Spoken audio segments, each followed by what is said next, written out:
And then I got to Vietnam, where my company commander said, "You better kill, or we'll court-martial your ass."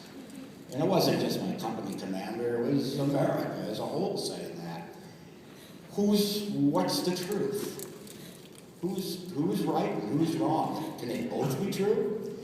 And can contradictory truths such as those stand side by side? I think that my fellow soldiers would, in a heartbeat, offer testimony, maybe not to that point, but to how one's internal gyroscope gets wobbly, and one's sense of oneself gets wobbly. So if I were teaching the things they carried, my effort would be what I think English teachers by and large do, which is to try to reach inside the student and test them about, have you ever been uncertain as to who you are, or what you want, and the truth of your family, and the truth of yourself.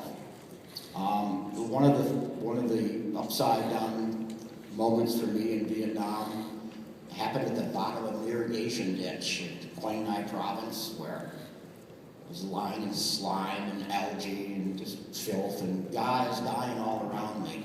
And by guys, I don't mean just Americans, I mean Vietnamese as well.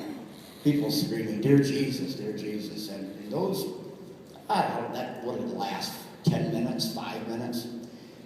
I felt something flop inside my stomach, that little boy I used to be growing up in Worthington, thinking I'd always be brave and do the right thing and say no to bad things.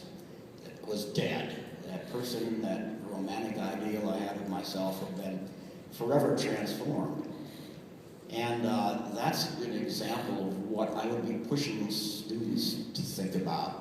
There's those moments in their own lives. I mean, your students have gone through parents who've been divorced, and girlfriends who dumped them, which you can chuckle at. But when it happens to you when you're in junior high school, it ain't funny. It's heartbreaking, and in some cases, heartbreaking forever. I want to have my fellow soldiers here talking about this very thing you brought up.